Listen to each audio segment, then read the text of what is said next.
भाई जो गुरु वचन पे डट गए, कट गए फंद 84 के। मैंने ख्वाजा शरीफ की दरगाह जो अजमेर में है, जिसे ख्वाजा मोइनुद्दीन चिश्ती की दरगाह बोला जाता है, जो पूरे विश्व में प्रसिद्ध है, मैंने उसके लिए भी चादर के लिए बोला।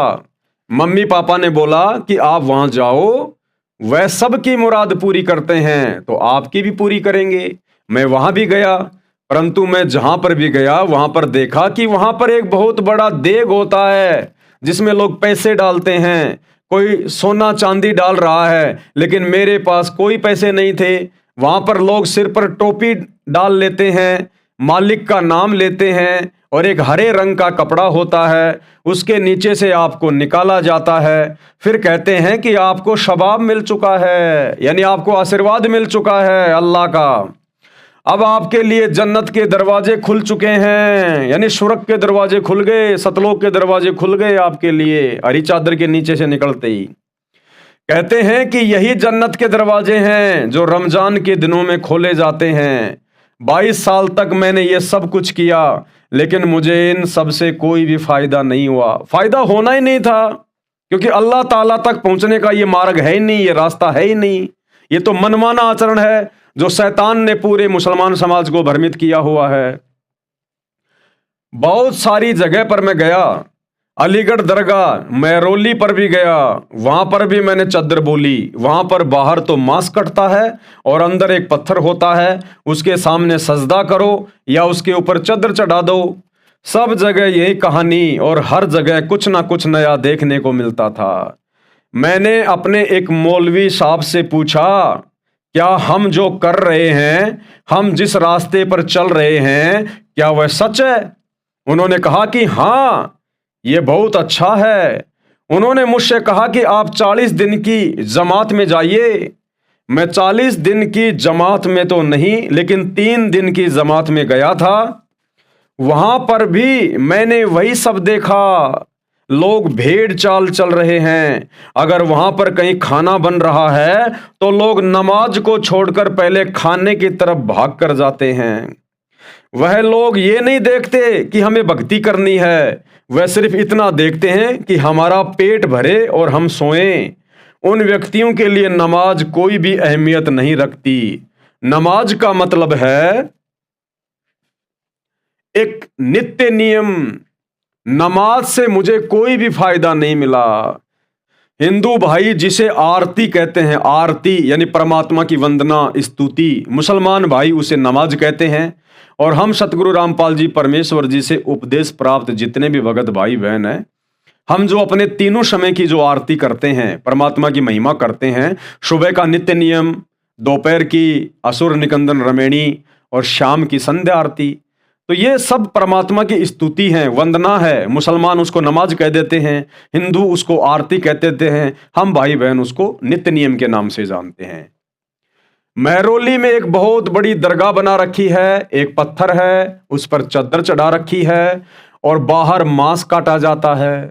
मांस के टुकड़े टुकड़े करके खिलाए जाते हैं और कहते थे कि ये बहुत बड़ा शबाब है, यानी प्रसाद बन गया है। भी ये मालिक ने मांस खाने के लिए बोला है। मालिक ने बोला था, यानी अल्लाह ने बोला था कि कुर्बानी दो। जो भी गाय भैंस बकरी जो भी उनके हाथ लगता था उनको काटते थे, लोगों को खिलाते थे। मुसलमान धर्म में जो मांस बनता है वह इस प्रकार बनता है कि जैसे कोई हरी सब्जी बन रही हो। कोई बकरा काट देता है, कोई गाय काट देता है, कोई भैंस काट देता है, मतलब सब कुछ वहां पर चल रहा है। वहां पर एक ही पानी के मटके में सब लोग पानी पीते हैं। अगर कोई शराबी है, कोई बच्चा है, कोई कैंसर पीड़ित है या कोई नवाबी व्यक्ति है तो वह भी उसी घड़े में पानी पीता है। अगर आप उस पर प्रश्न चिन्ह उठाते हो तो आपसे कहा जाता है कि यह गलत नहीं है, इससे सवाब मिलता है।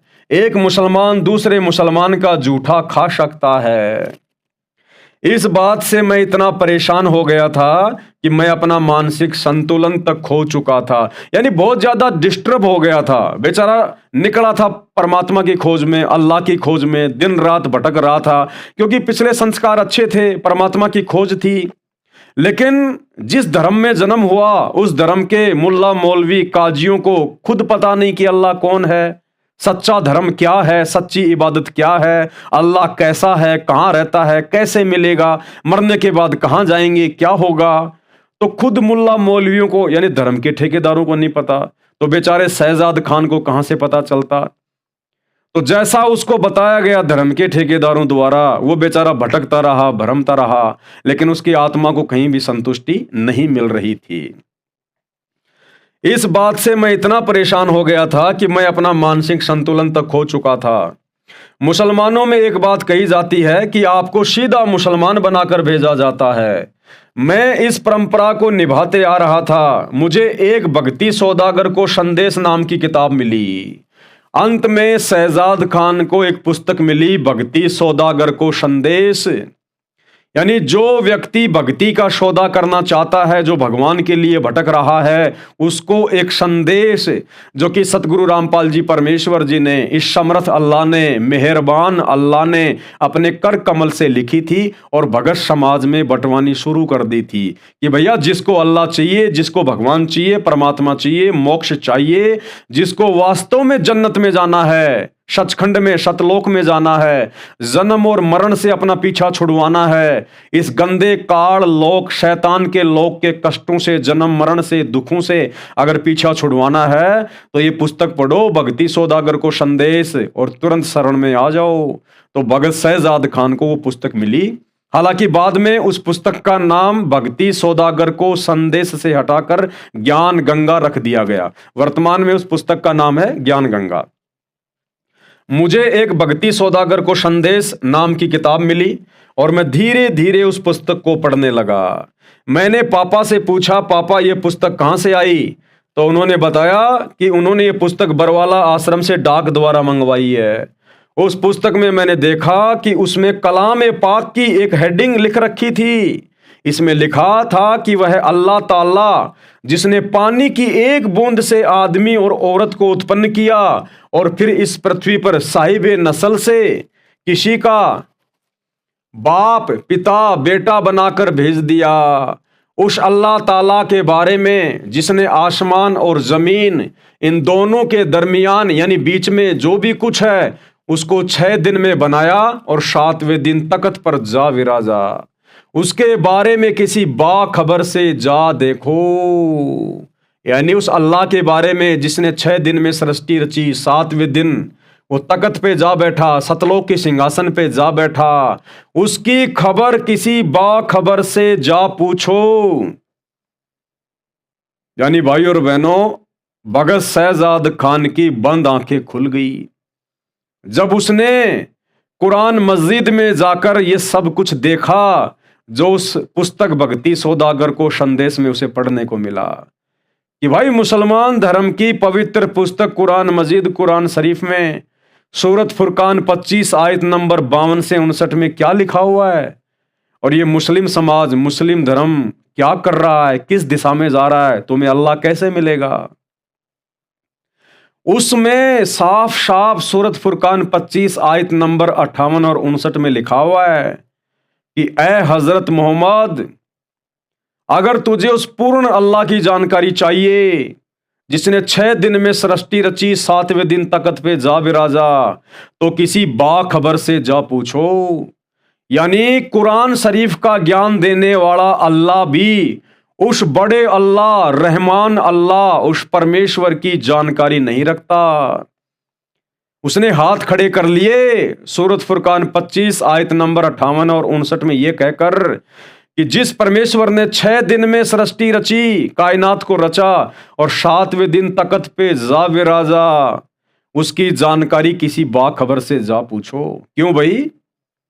जो कुरान का ज्ञान दे रहा है, जिसे मुसलमान भाई अपना अल्लाह समझ रहे हैं, वो ये बात क्यों कह रहा है कि उसकी जानकारी, जिसने 6 दिन में सृष्टि रची, 7वें दिन तख्त यानी सिंहासन पे जा विराजा, उसकी जानकारी किसी बाखबर से जा पूछो, यानी किसी जानने वाले से।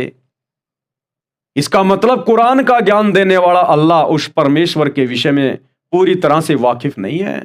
यानी वो कोई और रहमान अल्लाह जिसने 6 दिन में सृष्टि रची, वो कुरान शरीफ का ज्ञान देने वाले अल्लाह से बड़ा है, उससे अलग है। तभी तो वो कह रहा है कि उसकी जानकारी किसी बाखबर से जा पूछो।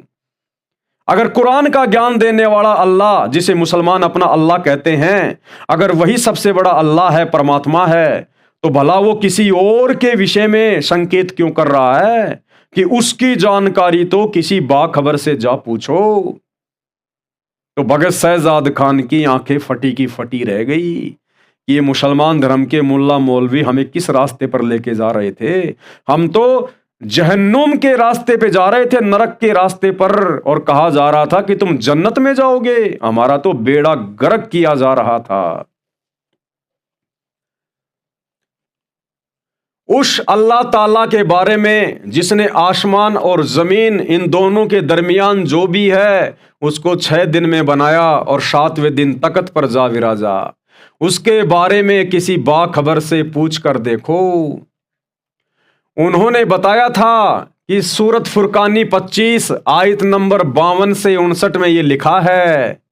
क्या बताया उस पुस्तक में कि भाई सूरत फुरकानी 25 आयत नंबर 52 से 58 में ये साफ साफ लिखा हुआ है कि वो कादिर अल्लाह कौन है, जिसके विषय में कुरान शरीफ का ज्ञान देने वाला अल्लाह भी संकेत कर रहा है। फिर मैंने उस चीज को नोट किया, उस चीज पर गौर किया, और फिर कुरान शरीफ हिंदी में लेकर आया और वो बातें मिलान की, वैसे का वैसे ही सब मिला। तो ये सब देखकर मेरा दिमाग घूम गया। जो गुरु बचन पे डट गए, कट गए फंद 84 के, कट गए फंद 84 के, कट गए फंद 84 के।